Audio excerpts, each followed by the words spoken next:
I think Miss Connor should be the teacher of the year because she makes learning fun, and her subject is math, which typically isn't a fun subject, but she makes it fun where it's not just a boring subject for everyone, it's fun for all of us, including her. To me, I don't think there's any other teacher that's done it better.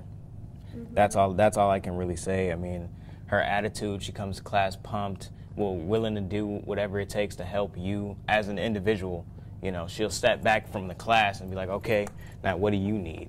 She makes students want to try harder, do their best, and she will always be there to motivate you, and she always makes extra time for students, and students are her first priority, and I think she definitely deserves Teacher of the Year.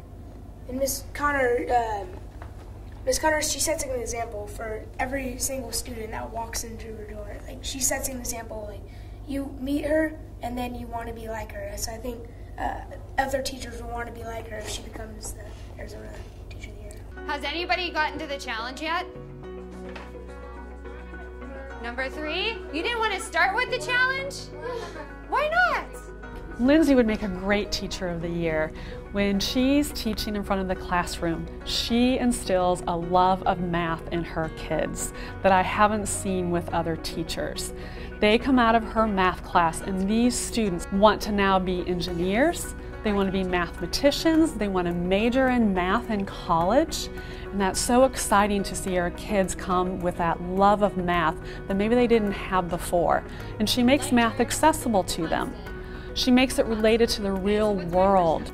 When kids at middle school really need a dynamic, engaging teacher, Lindsey's the one who brings them in and develops that love of math. Now what you have is a link that will open up to you 2 examples of what we talked about yesterday. So how to use algebra tiles to show equations, because one of our goals is not just to understand math by the steps, but to understand why it works that way. So today, your objective is to figure out, well, why am I using inverse operations to solve equations? How does it work that way? So by doing that, you'll have your algebra tiles and you'll be able to move them around and cancel things out and figure out how to solve for your variable.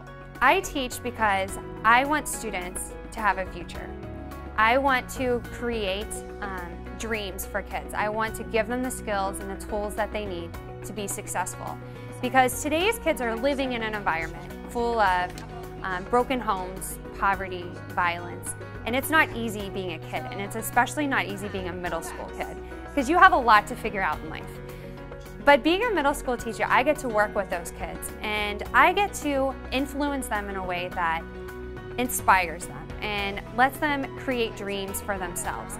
So the reason that I'm a teacher is so that I can help kids achieve their dreams, that I can help them create a future that's better than maybe what they're living in right now. Because I really believe that education is the biggest gift that you can give a child. So you almost got to the challenge? Almost? You can do it tomorrow. Tomorrow. That's what you have to look forward to. Yes.